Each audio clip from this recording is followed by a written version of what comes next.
या कंचा making it live now okay 3 count पे उसके 10-15 सेकेंड्स बाद आप स्टार्ट करना 3 2 1 live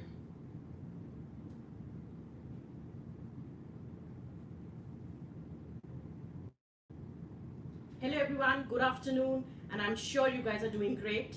So I am Akanksha Verma. I'm a part of corporate communications team of Droom, and I'm very delighted to have you in the new edition of Rendezvous with Sandeep Aggarwal. Rendezvous with Sandeep Aggarwal is one of our quarterly event which has got tremendous response from startups, budding entrepreneurs, students, and all over the country right now. So this edition of Sandeep Aggarwal Recording in progress. The theme of this edition of Rendezvous with Sandeep Aggarwal will focus on entrepreneurial opportunities in Web 3.0. A very interesting topic, a very hot topic in the scenario right now. Sandeep Aggarwal is the only tech entrepreneur who has founded two unicorns back to back, Droom and Shopclues. Droom, which is India's largest e-commerce platform in the country right now, and Shopclues, which is the first ever marketplace independent of categories, and which makes Sandeep as the father of marketplaces as well. The edition of Rendezvous with Sandeep Aggarwal will focus on entrepreneurial opportunities of Web 3.0. A very interesting topic, hot topic, very relevant topic, and I'm sure you will love it. Please send in your questions, queries, and everything on Twitter, Facebook, Instagram, and if you are a part of any institution or college, you must have got a link from the placement cell. Please send in your questions on the Zoom link and in the chat box that you will see on your Zoom link. Please send in your queries. With that, I would like to welcome Mr. Sandeep Aggarwal for this session.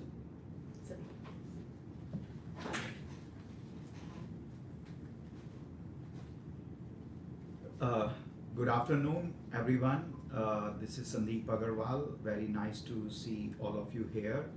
And it's been some time since we did our last rendezvous with Sandeep Aggarwal, and I always enjoy interacting with budding entrepreneur, startups, founders, or startup team members, or even people working in a day job with a large company, but either want to work in entrepreneurial fashion or want to move towards a startup side, or students who are thinking how to shape up their career. I also try to cover topics such as mega trends or emerging technologies, and what does that mean to you. So with that, I think today's topic, as Akansha mentioned, it is about Web 3.0. So allow me to highlight a few things about Web 3.0. And in my view, the best way to understand Web 3.0 is also understand or maybe compare and contrast to Web 1.0 and Web 2.0. So I will take around 10-12 minutes for this, and I would like to take as many questions as possible from all of you. You can post your questions on Droom's Facebook handle, Instagram, YouTube. If you're a student who received a Zoom link, you can post it there.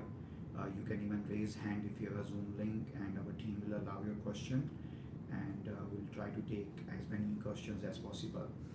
So just first of all, just wanted to mention that on the main topic, internet has been around now for 28 years. It became public or publicly available to you and I in 1994, and that was also the beginning of Web 1.0. So that time, lot of things which happened in a traditional world started moving online. Content, communication, commerce were some of the early things. So we saw the emergence of on our commerce side, companies like eBay or Amazon. On our content side, companies like CNET or portals like Yahoo, MSN, and Yahoo AOL. And the web was very rudimentary in terms of technology, its capability, versatility. So as you would have seen, this was more like a read-only, right? There were simple application available which will take a one way, like maybe your name first, your name, phone number, so like a form and simple interactions. The web was primarily accessed through a desktop. digital payments started emerging. PayPal was, got sold to eBay in 2001, uh, and focus was more like creating registrations for the user. For the advertising model, it was more like display advertising. So when you went to AOL, MSN, or Yahoo, you saw display ad, banner ad, and they made money through that. Web almost behaved like a directory, like a yellow page or directory of a trade association. In terms of targeting, you could do geo targeting or demographic targeting, and it was focused more at a company level. uh, and everything was centered around the home page of a company which was present online, and it created actually millions of users. The era of this was 1994 to 2004. So this was Web 1.0. So main companies: AOL, MSN, Yahoo, eBay, Amazon, Craigslist, CNET, and multiple others, WebMD and Expedia and Priceline. Total internet users probably less than half a billion globally from 1994 to 2004. Then comes the Web 2.0. The biggest hallmark of Web 2.0 was it enabled more collaboration. Technologies evolved for internet became more versatile, and the single biggest thing which came was a user generated content. So earlier, idea, creativity, development, distribution, discovery, monetization, all were controlled by the provider. But now you had a user generated content, and then that gave birth to companies like YouTube, Facebook, Twitter, LinkedIn, Instagram, etc. It was very common even for your website under in the bottom something called share, download, print, or comment.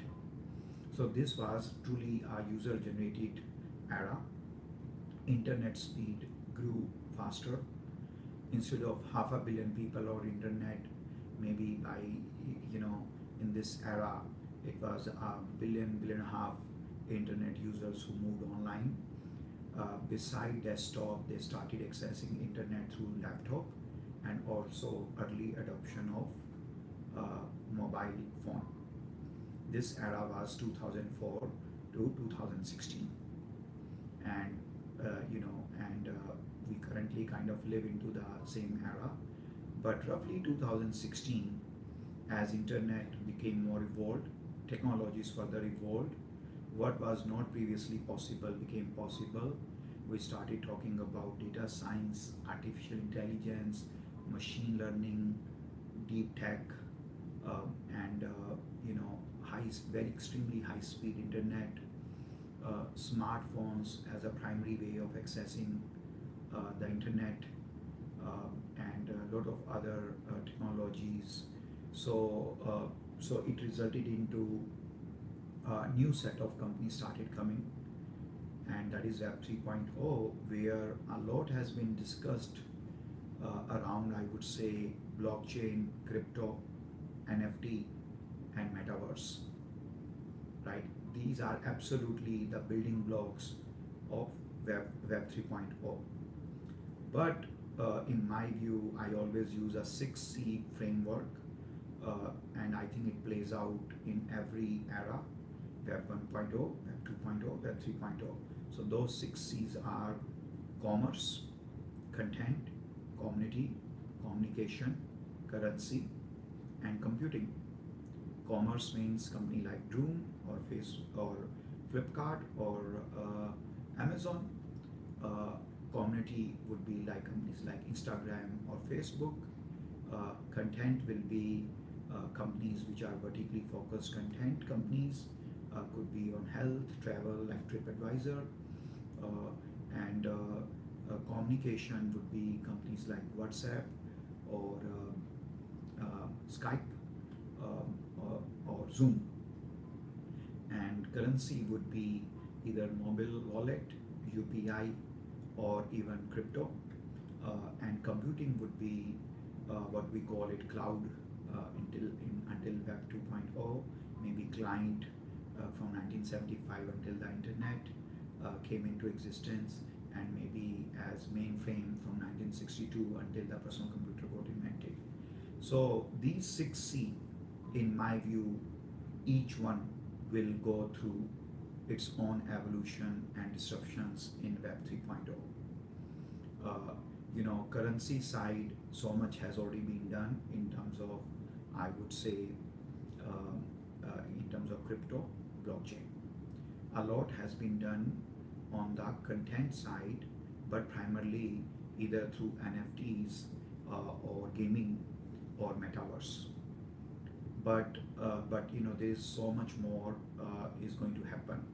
So in my view, some of the characteristics of the Web 3.0 would be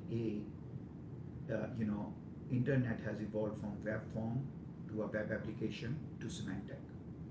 The applications are becoming more intelligent, more like AI and ML based, where they mimic the human behavior and very intelligent by nature.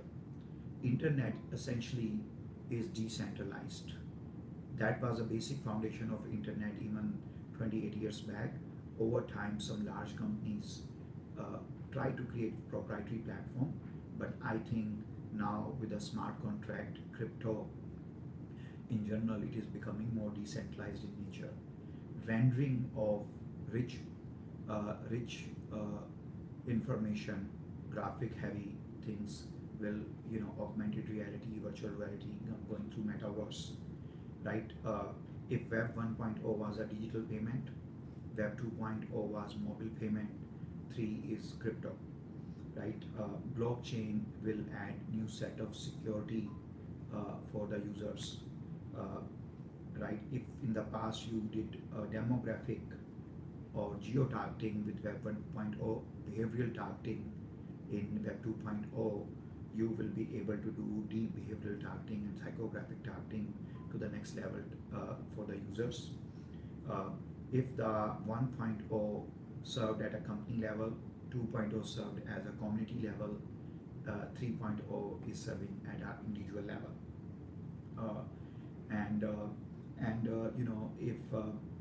If 1.0 saw under 500 million users, 2.0 maybe 1.5 to 2 billion users, 3.0 probably will cover maybe 65% of the population on Earth, if not more. So that is how the Web 3.0 is shaping up, and I hope if you have an idea or a startup which is into commerce, content, community, communication, computing or currency, I hope you aligning yourself with how the fundamentals of the internet are changing to Web 3.0. 2-3 things I would like to mention. Number one, if you look at from industrial revolution in 1750 until internet got invented, I do not know the exact, but it probably took 10-15 years for a company to reach 10 billion in valuation. In Web 1.0 with internet, that was achieved in 5 to 6 years. In 2.0, that was achieved in 3 to 4 years. And in Web 3.0, it is sometime achieved in under 2 years, right? It took maybe 100 million, users. To have 100 million users, it took a decade. In Web 1.0, it took maybe 6 years to have 100 million users in Web 2.0, and you can literally have 100 million users in under 3 years in 3.0. Cost of doing business is coming down, gestation period is coming down, and you don't need to reinvent a lot of things which exist as a ready-made technology. So you don't need to reinvent the wheel. A lot of things are available. All I'm saying is the entry barriers have come down, and Web 3.0, in my view, will create the highest amount of wealth creation and highest opportunity for making a social impact. And I think whether you are a student running a startup, want to be part of a startup, working in a large company and want to move to a startup, or working in a large company but wants to work in an entrepreneurial fashion, or maybe work in a digital transformation, helping your large company to embrace Web 3.0. I feel this is a very, very exciting time, and I hope all of you take a plunge and carve out your role in this. With that, I will, take questions. Feel free to post questions. You can post questions on Facebook, Instagram, Twitter.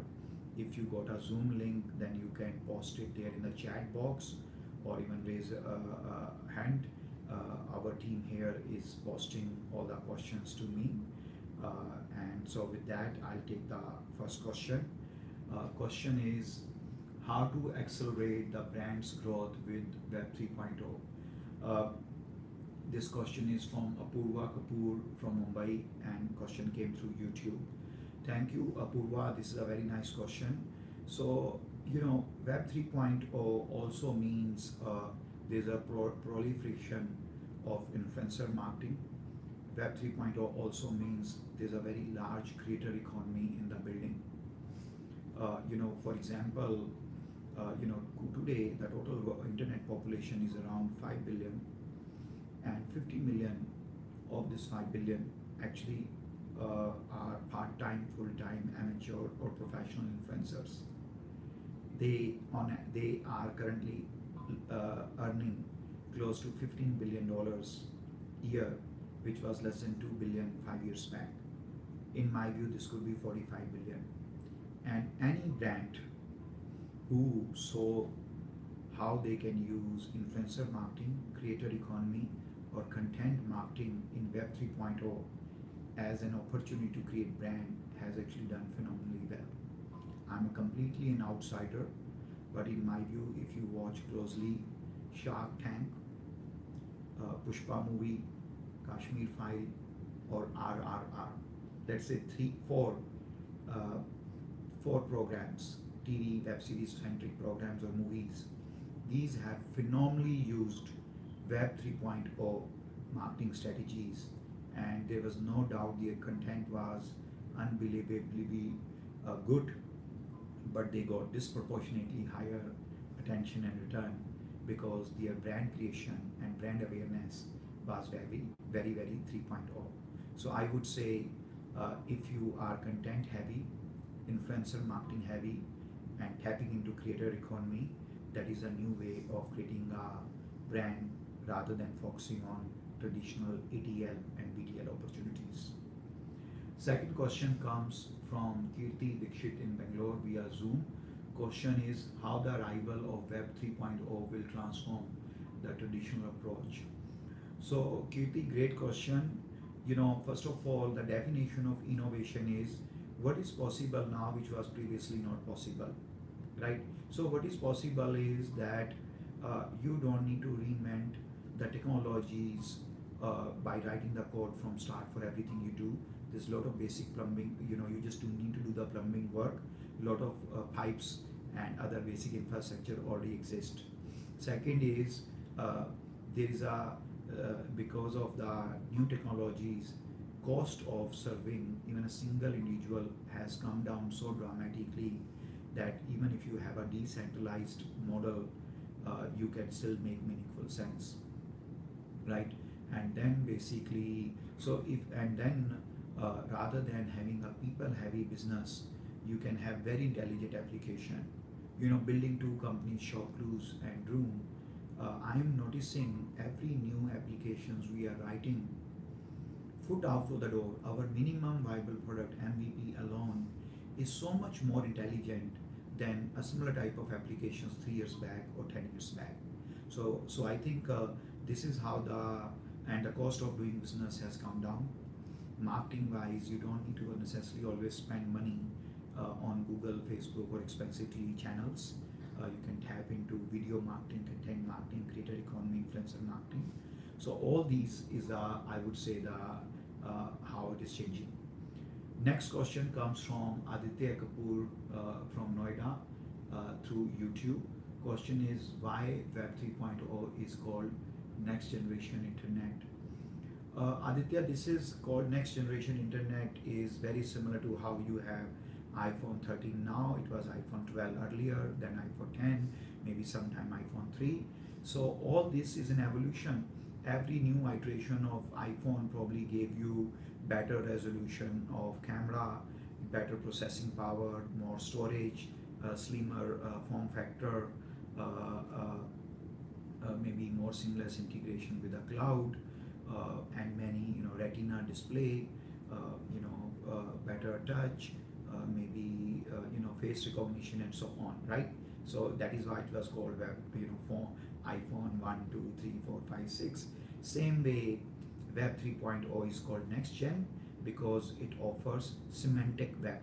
If it offers more intelligent applications which will mimic human behavior rather than just yes or no.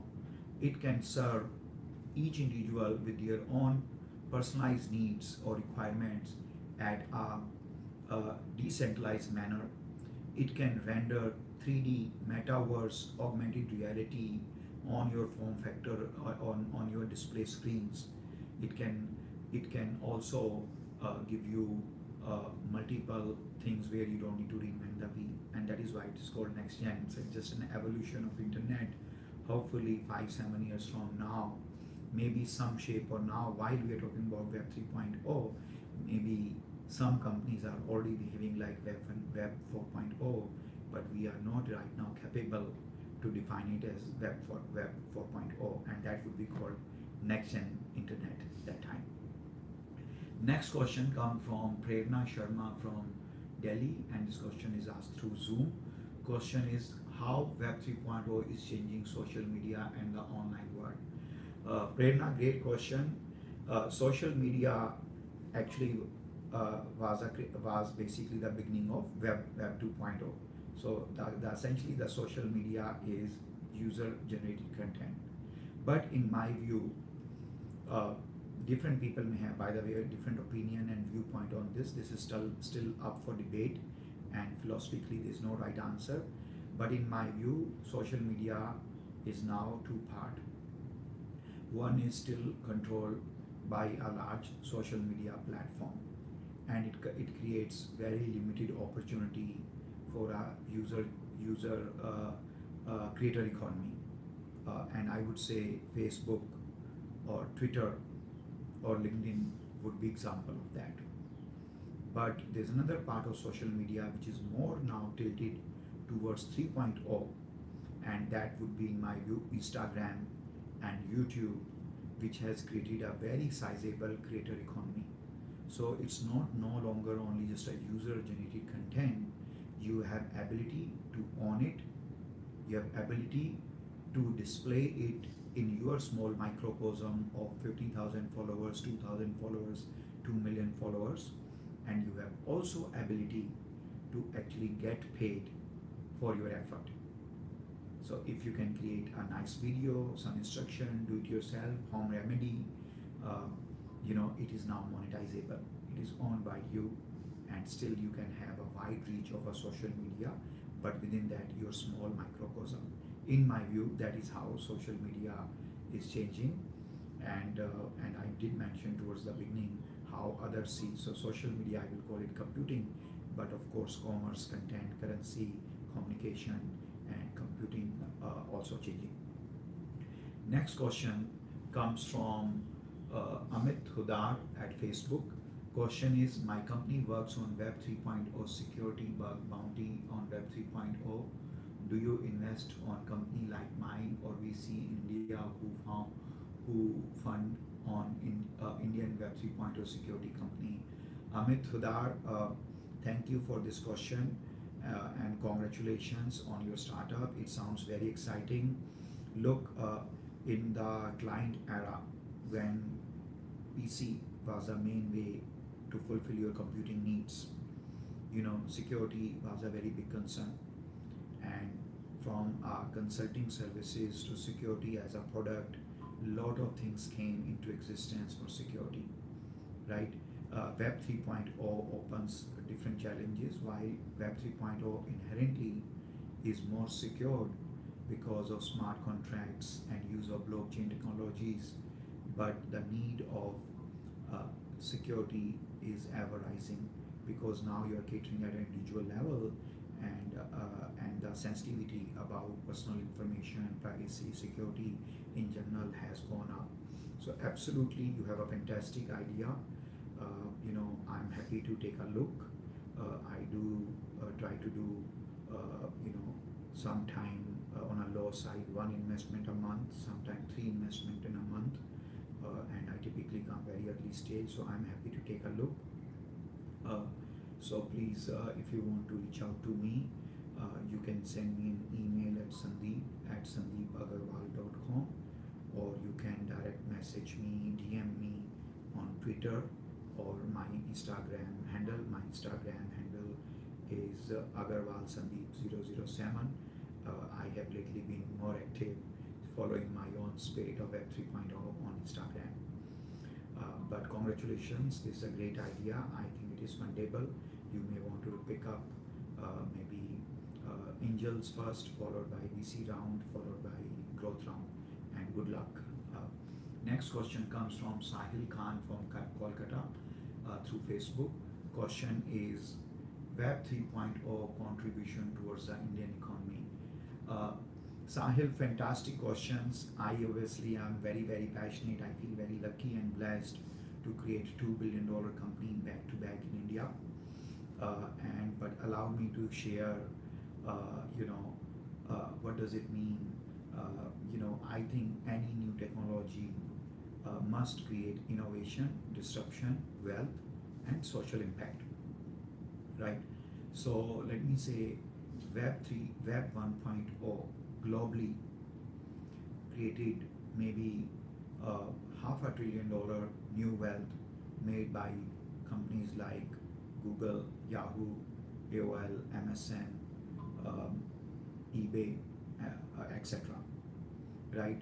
Web 2.0, in my view, created close to $5 to $7 billion global new wealth, and all the existing companies who survived to tell the story, they obviously became so much more valuable, and new companies such as Facebook and many other companies from Uber to Airbnb and all created wealth. And then comes to Web 3.0, which is only 4 or 5 year old, has already created a few $1 trillion global wealth. But when it comes to India, allow me to say, when I came back to India from Silicon Valley in 2011, we were already living from Web 1.0 to 2.0. In Web 1.0, I think India probably created a 1 billion in total wealth, maybe 20,000 total jobs, 3 to 5 VCs investing something, and internet users of, let's call it, around 35 to 40 million. In Web 2.0, India, which, let's say, if we assume Web 2.0 ended, let's say in 2016, while it still goes on, right? Most of the web is still Web 2.0, but let's say it created roughly 650 million internet users, which is correct number. Roughly, if you 100 venture capital firm, if you dozens private equity funds, 5 new age companies alone went public in 2021. Multiple other companies are IPO bound, including Droom, and the wealth created by this Web 2.0 in India is close to 350 billion. Assuming that we fully graduate from Web 3.0 to 4.0, let's say by 2030 or 32, in my view, India will have around 900 million total internet users, and there would be no dearth of capital from a VC to private equity to angel capital. The wealth, which is around 350 billion currently, could be around 1.5 trillion. So assuming India could be anywhere between 5 to 10 trillion dollar economy in the next 8-9 years, the digital economy alone can contribute 12 to 15% of the total wealth, and this can create, in my view, until Web 2.0, India has probably created, I would say, maybe around 8 to 10 million total new jobs, which would not have existed without internet. And in my view, this could be around 35 to 50 million by in the next 8 years. So clearly, huge social impact and wealth creation, opportunity, and complete democratization of entrepreneurship. With that, moving to the next question, it's come from Shreya from Asansol, and she's asking this question through Twitter. Question is, how Web 3.0 can disrupt the consumer Indian landscape of India? So, Shreya, it is already causing that disruption. In my view, India has at least 500,000 people who are influencers, either part-time, full-time, professional, or amateur. Someone may be making additional 10,000 rupees a month, and someone actually making maybe even a 10 lakh rupees a month, and right. So this is one example of how it is changing Indian consumer landscape. I can tell you, building two companies, both in consumer internet, our marketing style has completely changed. We still do spend money on Google or on Facebook or on TV channels, but our disproportionately higher effort are going in video marketing, content marketing, influencer marketing, and tapping into a creator economy. And it works. It works really well, right? It has also given birth to gig economy. Like for example, at Droom, we empower 22,000 dealers who do not know English, do not have deep pockets, do not know technology, do not know marketing, but are no longer relevant. Look at companies like Urban Company empowering so many people with various beautiful services they offer. Right? Look at Swiggy and Zomato. Look at so many other companies who can tap. Look at the quick commerce. Right? All this is really a function of internet evolution to Web 3.0, and this will continue to impact. And as I mentioned, cost of doing business, time to do business, building new technologies, all has become so much more favorable for an entrepreneur. And I hope you take up lunch in whatever way you can make a meaningful sense for you in Web 3.0. With that, moving to the next question. So before I take next question, just one more time instructions.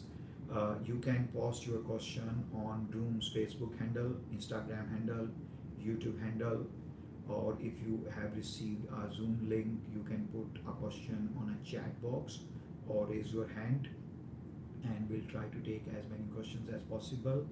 In case you want to reach out to me, you can follow me on and DM me on Twitter or Instagram. Sandeep Agg is my Twitter handle. Aggarwal Sandeep 007 is Instagram. You can send me email at sandeep@sandeepaggarwal.com. With that, we'll take next question. A question comes from Sana Singh via Twitter, and the question is, what are some of the technologies that define the emergence of Web 3.0? Sana, very nice questions. I would say a couple of things which are the building blocks of the foundational technologies of Web 3.0. Number one is blockchain and smart contracts.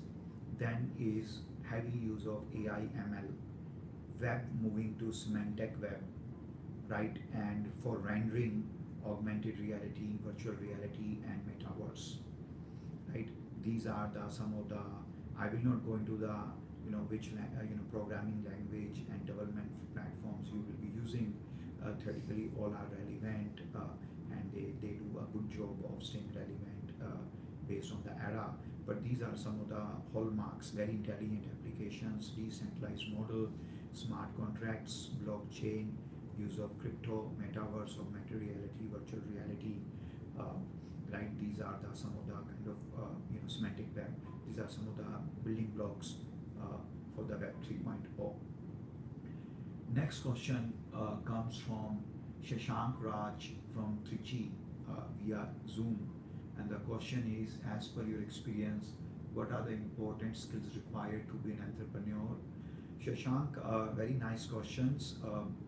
I would say a couple of things which I would say are the common hallmark of becoming an entrepreneur and doing well. Number one is you got to be very passionate Second is high energy. Third is you take long-term approach. Fourth is you assign a tough commitment. Fifth is you are willing to deal with new highs and new lows, and sometime new highs and new lows may happen very quickly. You can deal with ambiguity, you can deal with rejections, you can team up with people, you can motivate people, you can make them more determined, you can articulate your vision and strategy well, you can raise capital, you can build product, and you can be very agile, changing your products, processes, or products based on changing market opportunities or competition, right? And above all, two more things. You don't take no for an answer, and you believe in when there's a will, there's a way. So rather than looking for glass half empty, you look glass half full, and you find reasons to make things work in your favor as an entrepreneur, rather than finding reasons why they are not working in your favor. I hope that answers your question, and I hope you are already pursuing your entrepreneurial journey or ready to take a plunge. Good luck. Next questions come from Shweta Raj from Twitter. Question is, what will be the role of artificial intelligence in Web 3.0? So Shweta, the biggest role of artificial intelligence is the way electricity or water or telecom or roads or vehicles are prevalent. Same way AI is becoming more and more prevalent on the internet in the world of technology. Their role is really anything which is offered to a user in a self-service environment on through a desktop, laptop, or a mobile phone, or even a virtual device like a virtual like a 3D glasses and wearable technologies, etc. The role of AI is really make every functionality and feature more intelligent, mimic human behavior, and try to even take decisions based on the machine learning, translating human knowledge into machine learning, and that is actually now serving as a machine and giving beautiful experience to the users. So that is how it is happening, and the concept of AI and machine learning is now not limited to the top 10, 20 companies, and it is translating into various applications which you and I use from almost every company on a daily basis. So guys, just a second, I think we have an issue with our Instagram, so just bear us for 1 second. I think one of our device has gone into sleep mode.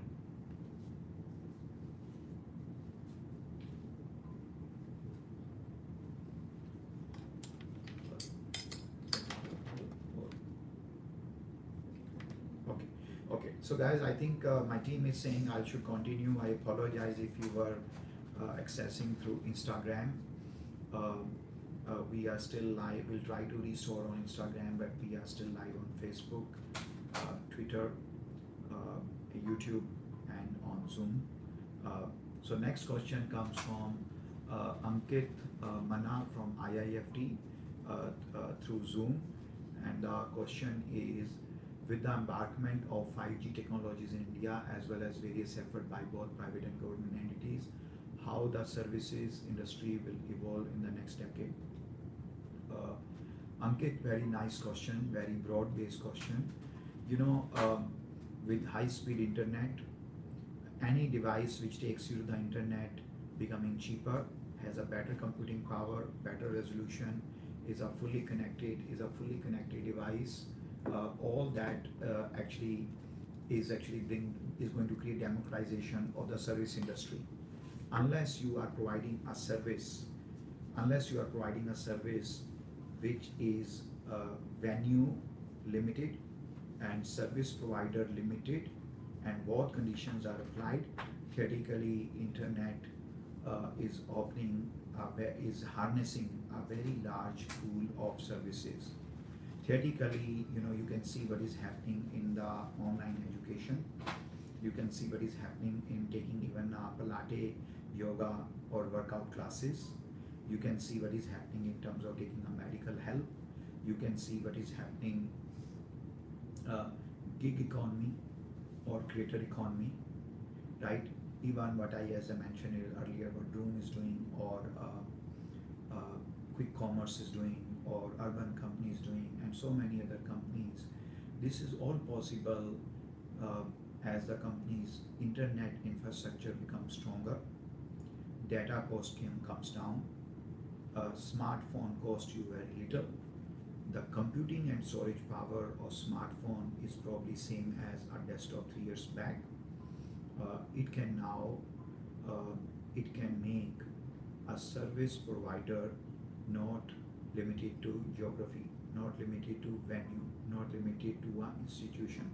So very more decentralized model of service, and hopefully it can create 20 to 30 million new jobs in digital side only in the services industry.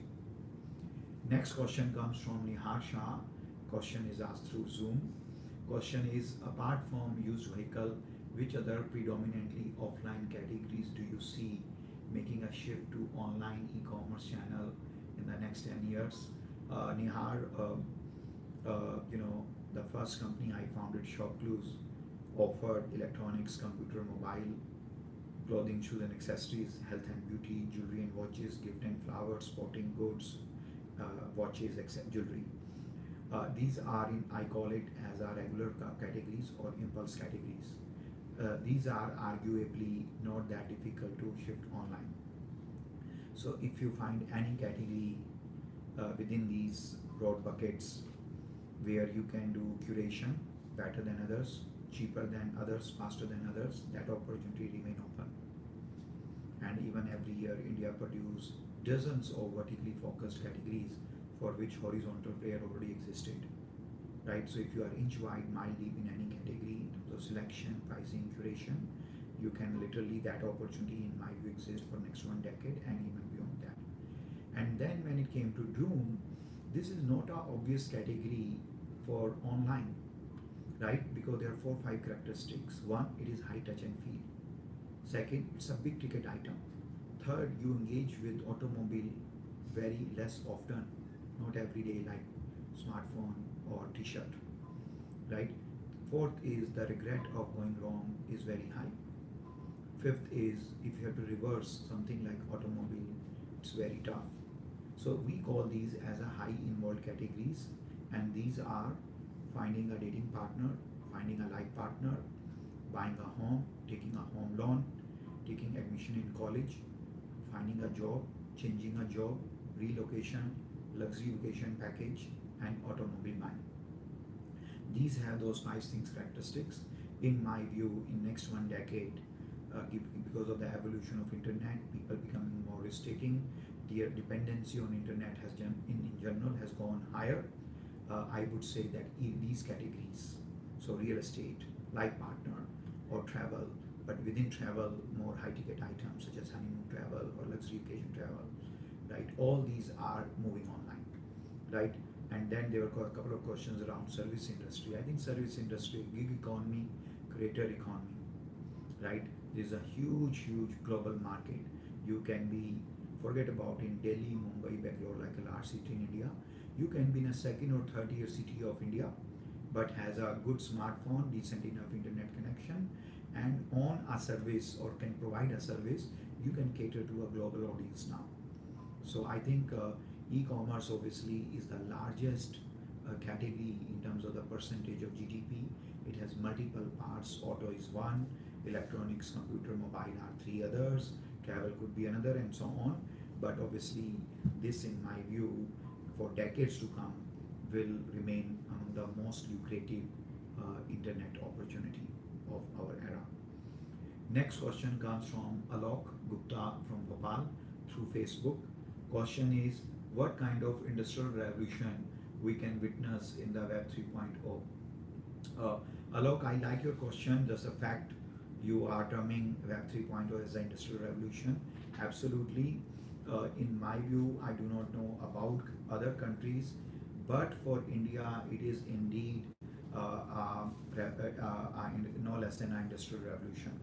As I mentioned earlier, in my view, next 8 years, India can have 900 million to a billion internet users, up from 650 million currently.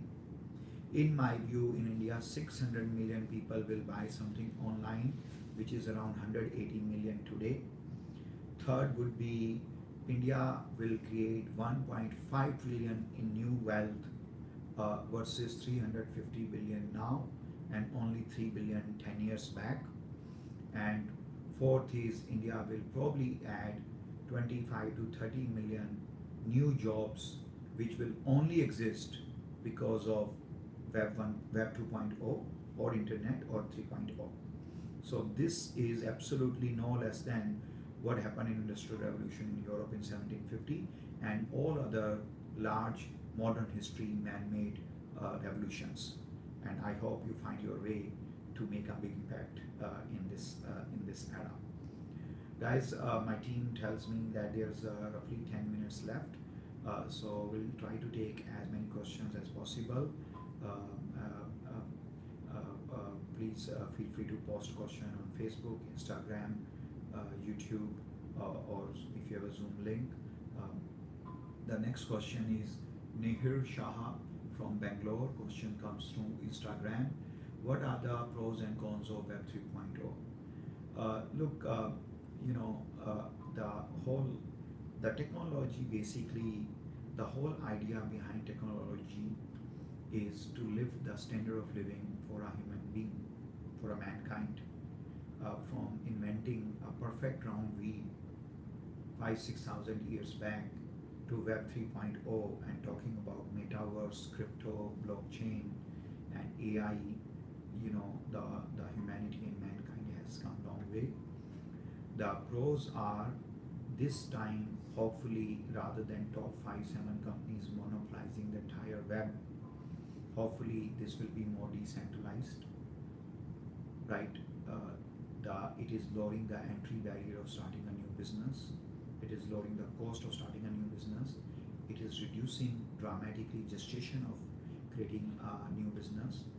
It is creating multiple millions of new jobs, right? And it is a complete democratization of entrepreneurship. No longer you need to have political connection or need to be a cricketer or a Bollywood star or a real estate tycoon or someone born with a silver spoon to try your luck as an entrepreneur, right? And it is in my view, it is going to make healthcare, education, and so many other services very easily and in a low cost available to every individual, right? Cons are like any other technology. Obviously, time spent online is on the rise. I'm a father of 2 kids. I see, how their childhood is going versus my childhood when there was no internet. And again, everyone may have a different viewpoint, but excess of anything is not good. Obviously, we are 24/7 connected, high-speed internet. There's no difference something locally playing in your laptop or TV versus on the web. Gaming, metaverse, and whole crypto, all these things are also new things. I hope people consume them responsibly and people consume them with full level of information. With that, just taking last couple of few questions. Next question comes from Ankit Rana from Pune through Zoom. Question is, will Web 3.0 shape all the industries, or is there a specific segments? Ankit, no. So far what I have been noticing that whenever there's a 3.0 discussion, people think somehow it is relating to crypto, blockchain, NFT, and metaverse, right? They absolutely are. Maybe they have become a reason for us to call something as Web 3.0, basically naming the era as 3.0. But in my view, Web 3.0 fundamentally changes how we build products and technologies, how we make them available, how we distribute them, how you find them, and how you monetize them, and how you make an impact. So whether it is content or commerce or communication or community or currency or computing, I'm using these 6C as a metaphor of pretty much defining a large chunk of our economy. I think they all are bound to change and disrupt and evolve with Web 3.0. So if you have something going on, a new idea which is not necessarily metaverse, NFT, or crypto, try to align it with the basic foundations and principles of 3.0 so that whatever you create is something which is built to last. Next question comes from Param Verma from Agra, and question is asked through Zoom. Question is, will Web 3.0 shape the new age companies? If yes, then and how? Actually, Param, I would say new age company and Web 3.0 is now overlapping. New age company still could be maybe, I do not know, philosophically, will you call, let's say, Apple, Microsoft, Cisco, Oracle as new age? Maybe, perhaps not. But I would say any company which was built on a principle of internet with TCP/IP protocol, working on a web technologies, I would still call it new age. And if someone found themselves relevant in last all 28 years, and there are multiple companies including Amazon, including Google, right? These all are, in my view, new age. You don't need to be necessarily working to the T on a principles and basic building blocks of Web 3.0 to be called new age company. So my definition, and again it is up for debate, is a web type of internet-based company is a new age company, and you may be still in the 1.0 or 2.0 and very relevant to the world, scale very well, makes lots of money and created shareholder wealth. You may be 2.0 company and you feel great where you are right now, and you may be a 2.0 company and have found what are your initiatives, product roadmap, and strategic priorities for the next 2 years to embrace more 3.0, or you may be coming up with the idea which still exists in your mind or in a small office in your home garage, but shaping up as a 3.0. So that is how I would say new age is really. I also think new age is also in terms of DNA, having a asset light approach. Technology is the center of everything. Use of data science, use of intelligent applications, and building company, no harm bootstrapping or from your family capital, but building the company with external capital and building the company the way some of the technology world-class companies have been built in last 3 decades. Guys, I would love to chat with you as much as possible, but unfortunately we are coming to an end. So I will take the last question for today. The question comes from Ayush Yang from Instagram. The question is, I am following you since MTV Dropout. What do you think the future of EV in the next 5 years? Is it worth investing? Ayush, thank you. MTV Dropout was first of its kind program for encouraging entrepreneurship way back in 2017, 5 years or maybe 4 years before India started having its own version of Shark Tank. And thank you for all your kind words. In terms of electric vehicle, absolutely, in my view, roughly 50%, if not higher, of the all new vehicles in the next 1 decade will be electric vehicle, right? And in 1910-20, Detroit went through similar thing in terms of Ford, General Motors, Chrysler coming up as a car companies. Someone inventing a wiper, someone coming up with innovation in lights, someone coming up with a better engine and pistons, someone coming up with many other technologies. So there was a whole the whole ecosystem evolved. Electric vehicle is in a very early stage of its evolution, right? it is absolutely, this is no longer, it many years back it crossed the fad. In fact,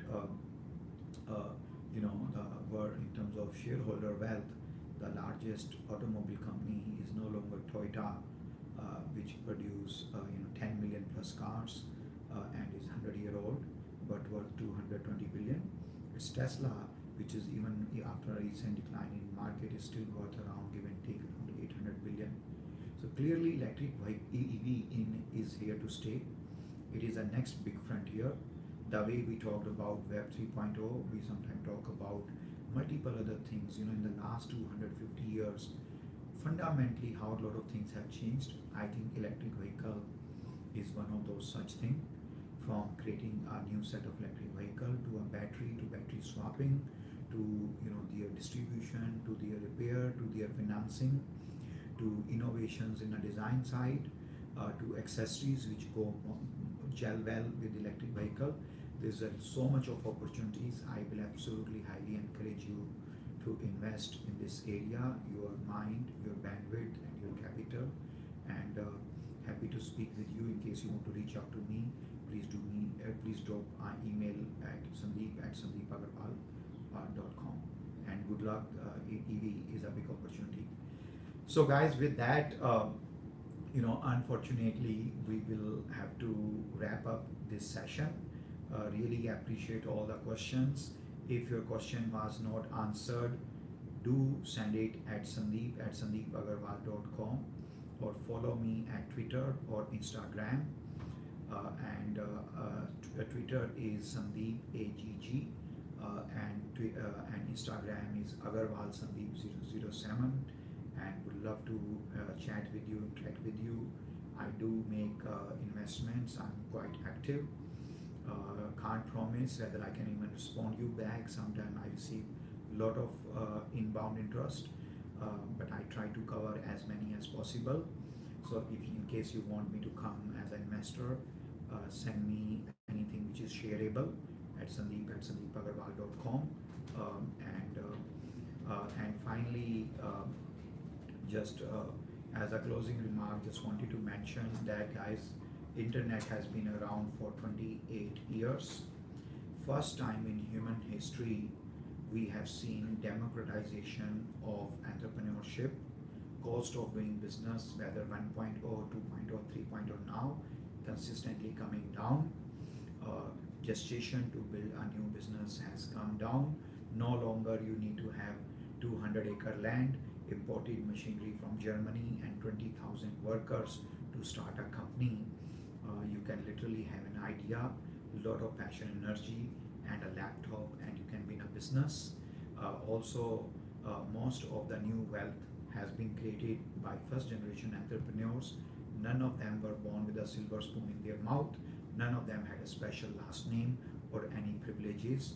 They came from a typical middle-class family background, which most of us do possess.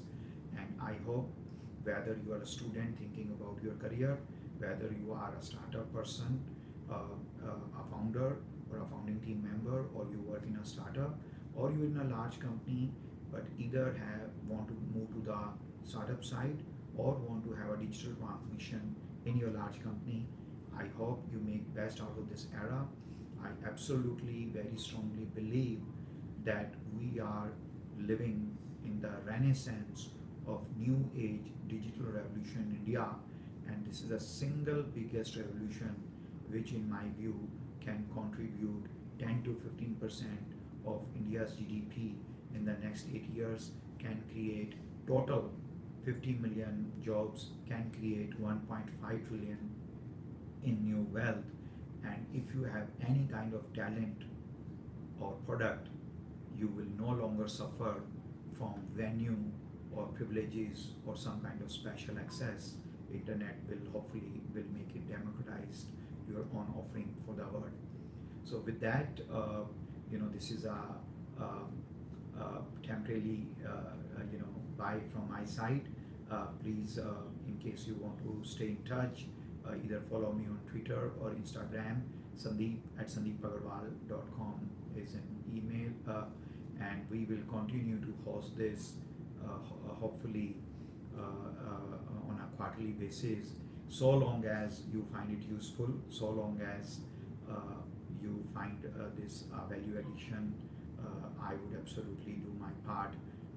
For me, my last 11 years of entrepreneurial journey has been absolutely, very, with all ups and downs, extremely rewarding, and I would love to encourage and inspire to the extent I can do that. Thank you, everyone.